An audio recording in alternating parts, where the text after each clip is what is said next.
Mga kababayan, kamusta po? Si Kamanong po, nagbabalik na naman po muli para po magkomento po sa inyo dito po sa Tambayang Makabayan. Sana po nasa maayos po tayong kalagayan, mga kababayan. Maganda umaga po muna, tanghali, hapon, gabi at madaling araw po sa ating lahat. Umpisa na po natin, mga kababayan. Komentuhan po natin. Ang Office of the Vice President po, mga tambay, ay talagang hindi po talaga matatawaran ang pagtulong sa kapwa Pilipino at sa ating mga Pilipino.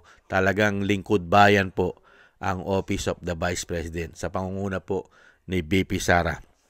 Kahit po wala pong malalaking mainstream media, hindi po sinusubaybayan ng media at pinapakita po sa sambayan ng Pilipino ang ginagawa po ng opisina ng Vice President. At pati po ang mga sinasabing mga survey na naninira na wala raw pong ginagawa ang ating Vice President. Pero sa kabila nun, kahit po kinikitil ang kanyang pondo, talagang pilit na ayaw bigyan ng malaking budget, pero hindi mo matatawaran ang pagtugon, lalong-lalo po sa sakuna. Kaya ito po mga tambay, nagpapamigay na po at nagbibigay na po ng tulong ang Office of the Vice President sa Cebu, mga kabayan, sa nasalanta po ng napakalakas na bagyo at pagbaha, mga kababayan. Ito po mga kababayan, panoorin po natin ang Office of the Vice President, ang kanila pong pagtulong at paggawa sa ating mga kababayan sa Cebu. Ito po, umpisahan po natin itong isang video, mga kababayan. Panoorin po natin. Ito po, sa bagyo po na si Bagyong Tino po. Ito po, mga tambay, ang Office of the Vice President. Yan po ang mga food pack na handa na pong ipamigay sa ating mga kababayan. Yan po ay kahapon pa po yan, mga kababayan. Kahapon pa po yan. Talagang at patuloy pa po na dumarating pa po ang suporta at tulong ng Office of the Vice President. At syempre po, parating na rin po ang suporta ng Davao City. Mga kababayan, ang tulong ng Davao City ay mga ilang oras na lang po ay parating na rin po sa Cebu, mga tambay, at sa mga nasalanta po ng bagyo. Hindi lang po sa Cebu, mga kabayan, ay tumutulong po, automatic na po ang pagtulong ng opisina po ng Office of the Vice President. Siyempre po ang Mindanao at ang Davao City, mga kababayan. Sana po itularan po ng mga sinatawag na lingkod bayan sa ating bansa. At nasaan naman po kaya ang mga buhaya, mga tambay? Ang mga buhaya ay hinahanap po ng taong bayan. Ito pa po mga tambay, ang mga truck po na dumarating po galing po sa Office of the Vice President. Ito po, tingnan po natin mga tambay. Yan po ang yung napakalaking truck po ng Office of the Vice President ay punong-puno po. Punong-puno po siya ng ayuda o pagtulong po sa ating mga kababayan sa Cebu, mga tambay. At talagang puspusan po yan at hindi po titigil ang opisina po ng Vice President para tugunan po kahit papaano maibsan po ang ating kahirapan, ang ating gutom sa pang-araw-araw. Ay nahandyan po opisina ng Vice President. At lalo-lalo na po mga tambay, kung ating Vice President pa ay mauupong presidente ng bansa, ay lalo pong magiging maganda ang pamamalakad po ng ating bansa. At nakakatsak po tayo na talagang serbisyo para sa tao ang gagawin po ng Duterte ng Vice President pagka siya na po ang Pangulo, mga kababayan. Nakakalungkot lang po. At hindi po natin nakita yan. Hindi po natin nakita yan sa leader po na tinatawag po Commander-in-Chief. Hindi po ba? At meron pong issue habang pong binabagyo po at binabaha ang Cebu, ay nakuha pa raw po yatang mag-concert. May concert pa yata, mga tambay, ayon po sa mga lumalabas po sa social media. Nakukuha pang mag-concert. At syempre po, isa rin po dapat silipin po niya, kaya po ganyan katindi po ang pagbaha sa Cebu, ay meron din po mga bali-balita na grabe din daw po sa mga kabundukan ng Cebu ang mga mining, mga naguhukay, mga naghahanap ng ginto at kung ano man. Grabe daw po dyan. Talagang nasisira daw po ang kabundukan dyan po sa Cebu dahil sa mga illegal at kung ano-ano po ginagawa sa kabundukan po ng Cebu, at ito po'y kalbong-kalbo na. At syempre alam naman po natin ang Cebu, hindi lang naman po bagyo at pagbaha ang naranasan po. Nakaranas din po ng malakas na paglindol.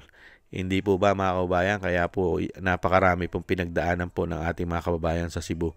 Pero nahandyan po siyempre ang Panginoon. Hindi naman po tayo pababayaan ng ating Panginoon. At tayo po ay magdasal at manalangin po na sa kabila po ng ating dinanas ay nananatili po tayong malakas. At siyempre po nahandun ang ating pananampalataya na tayo po tutulungan at makakaraos po sa lahat po ng pighati at naranasan nating hirap. Ito naman po ay kagagawan din po mga kabayan. Kagagawan po ito ng mga nanunungkulan sa ating bansa. Masyado po silang mga naging sakim sa lahat ng bagay. Pati yata sa ginto ay mga naging sakim. Kaya po pati ang ating mga kabundukan ay nakakalbo. Sakim din po sa pera at napuputol po ang mga mahalagang puno na dapat po ay maging ito'y panangga sa mga tubig. Hindi po ba? Lalong-lalo po sa malakas na pag-ulan. Pero nakakalbo eh.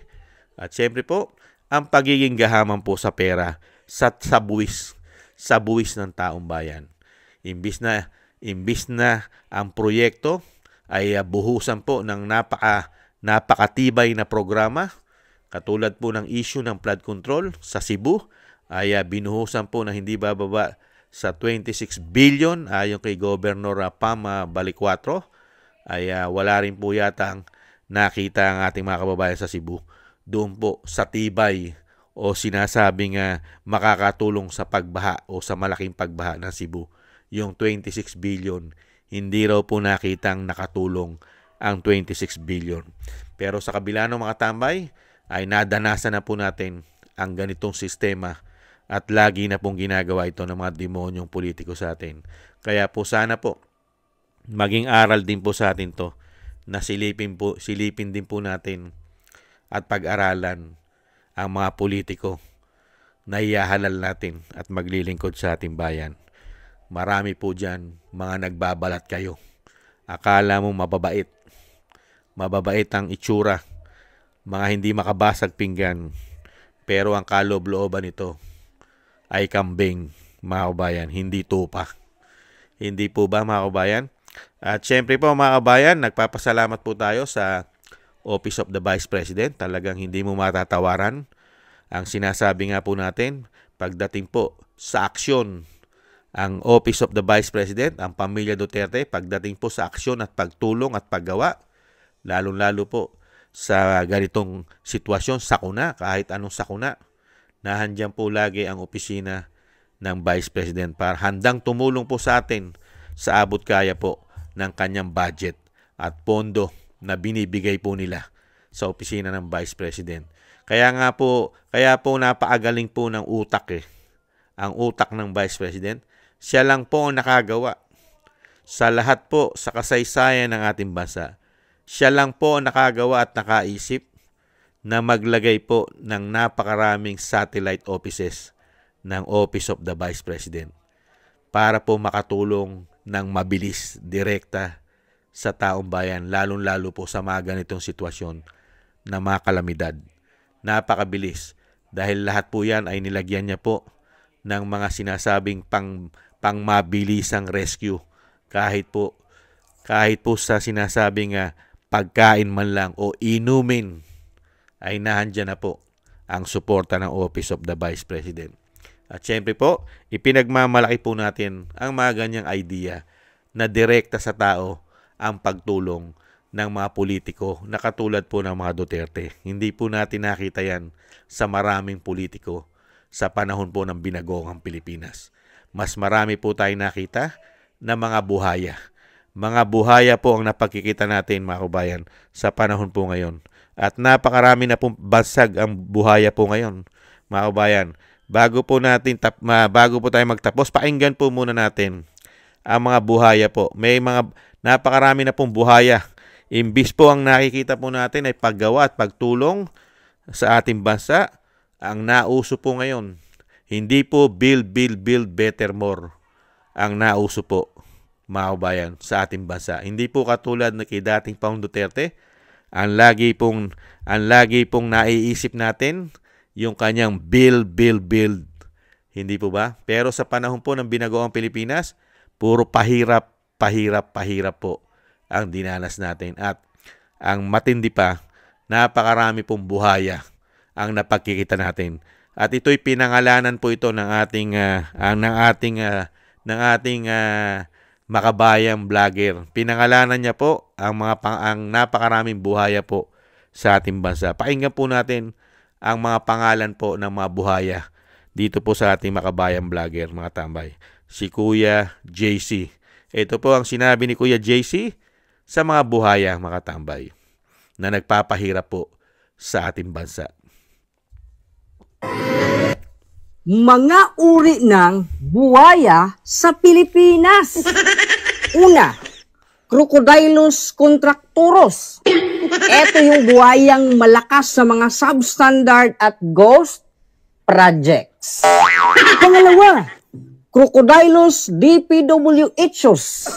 Ito yung buhayang malakas kumuha ng kickback at porsyento mula sa mga proyekto ng gobyerno. Pangatlo, Crocodylus congressmanus. Ito naman yung pinakamaraming uri ng buhaya na matatagpuan mo sa Pilipinas na tinatawag ding Mr. Chair.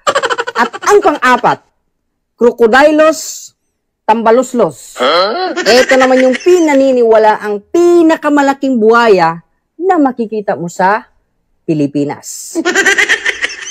Mga uri ng buhaya. Kulang po yung sinabi ng ating makabayang vlogger. 4 lang po yung mga uri ng buhaya. Hindi po niya sinama yung mga buhaya sa Malacanang. Hindi po ba? Dapat pinangalanan din po ng ating makabayang vlogger yung buhaya po. Mas pinakamalaki po inahan doon. Meron nga po sinasabi ron may buhaya ron tapos may palaka pa. May buhaya na daw po. Umano, may kasama pang palaka. Umano, ganyan po. Yan po ang uri po ng mga buhaya sa ating bansa. Hindi po ang nakita po natin sa ating bansa ay marami pong lingkod bayan na maglilingkod po sa Pilipino. Lalo-lalo po sa mga sakuna na dinadanas po natin na sila rin po ang may kagagawan. Ang mga kurap at magnanakaw at mga buhayang politiko sa ating bansa ang sumisira rin po ng kalikasan po natin. Ang ating po mga kabundukan dahil po sa pagiging greedy at gahaman sa pera at ginto umano, mga kabayan. Kaya po, wala rin po tayong masisisi kung hindi rin po ang mga gahamang politiko sa ating bansa. Kaya po dinadanas po natin ang ganitong crisis o krisis sa ating bansa dahil meron tayong mga lingkod bayan. Hindi nyo po ba napansin, nung panahon po ni dating Pangulong Duterte, lahat po, hindi po ganyang kalala ang mga pagbaha sa atin. At napakabilis pong tugunan. Lahat po ay natutugunan sa napakabilis. Lalo-lalo po, advance po kasi si dating Pangulong Duterte. Advance. Malayo pa ang problema, pero nahandyan na po. Naka-ready na po lahat ng pangangailangan ng mga Pilipino. At hindi po inabuso ni dating Pangulong Duterte ang kabundukan para hukayin at kuhanan ng mga kung ano-anong pakikinabangan ng mga magnanakaw na politiko. Hindi po ba? Pero nahandyan na po yan, mga tambay. Nahandyan na po yan. Nangyari na po. At wala na po tayong magagawa. At nangyari na. Ang magagawa na lang po natin ay maging presidente po ang Vice President. Pagka naging presidente po yan, lahat po ng pinagagawa po ng lahat ng klaseng uri ng buhaya sa ating bansa ay mapapanagutan po yan. At yan po ay sinisiguro po natin na hindi po tatantanan yan. Yang mga tao na yan ay dapat managot. Hindi lang po sa Pilipino. Hindi lang po sa ating Pilipino mananagot ang mga taong yan. Pati po sa itaas ay mananagot po ang mga hayop na yan umano. Kaya po maraming salamat po, Vice President. Talagang kayo po ang pag-asa ng bansa. At siyempre po, ang Pilipino po, katulad po ni Kamanong, ay humahanga po at syempre po nahandun po ang paghanga bilang lingkod bayan ay hindi nyo po pinababayaan ang mga Pilipino, lalong-lalo po sa mga sakuna na katulad po nito. At sana po lagi kayong maingatan sa inyong pong mga paggawa at mailayo po kayo sa kapahamakan, Vice President. Yan po ang dalangin po namin na mga matitinong Pilipino. Kami pong matitino na mga Pilipino at nakikita po ang tama at para sa tama ay kami po ay lagi pong nananalangin at nagdadasal sa inyo pong kaingatan o pag-iingat. Kayo po yung mapag-ingatan. Maraming salamat po mga tambay sa mga suporta po ninyo sa Vice President at sa pamilya Duterte na nakita naman po natin kung paano po sila magtrabaho. Nag-umpisa po yan nung makita po natin ang dating Pangulong Duterte kung paano po siya magtrabaho sa ating bansa. At ganun din po ang kanya po mga anak ay talagang yung tinatawag na Duterte legacy, mga kababayan. Thank you po sa inyo mga kababayan sa suporta po. At sa nakaagusto rin po ng ating tambayan mga kababayan, maraming salamat po sa inyo mga kababayan. Sa mga nakaagusto po sa YouTube at ganoon din po sa TikTok at sa mga subscribers po natin, sa mga nagbibigay po ng tulong at biyaya. Shoutout po sa inyo lahat. Shoutout po kay Tatay Nick ng Canada. Thank you po sa biyaya. Ingat-ingat po kayo. At sa mga nagko-comment, like, share, and subscribe, maraming salamat din po sa inyo. Mabuhay po kayo.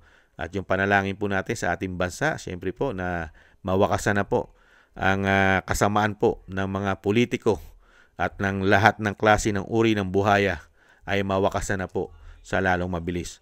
Lahat po, pati po sa LGUs, kompleto po yan, magmula po sa baba hanggang sa taas, ay meron pong gumagawa ng kasamaan sa ating bansa. Sana po ay mawakasan na po sila, mga kababayan. At syempre yung dalangin po natin sa pamilya Duterte na sila po ay maingatan sa kapahamakan at madugtungan pa po ang buhay at kalakasan ng dating Pangulong Duterte. At syempre po makalabas na po siya sa lalong mabilis. At ganoon din po ang ating dasal sa ating buong pamilya, sa ating buong sambahanan na maingatan din po at maingatan din po tayo sa kapahamakan. Thank you po mga tambay at maraming salamat po Vice President. Kahit walang media, ng malalaking media na nakasubaybay sa inyo, pero hindi naman po titigil na iparating po ng ating mga kababayan na nakakita po ng ginagawa pong magaganda ng Vice President. Katulad po ng ating mga vlogger na makabayan. Maraming salamat sa inyo mga kababayan ko. Ingat-ingat po kayo. Paalam. Bye-bye.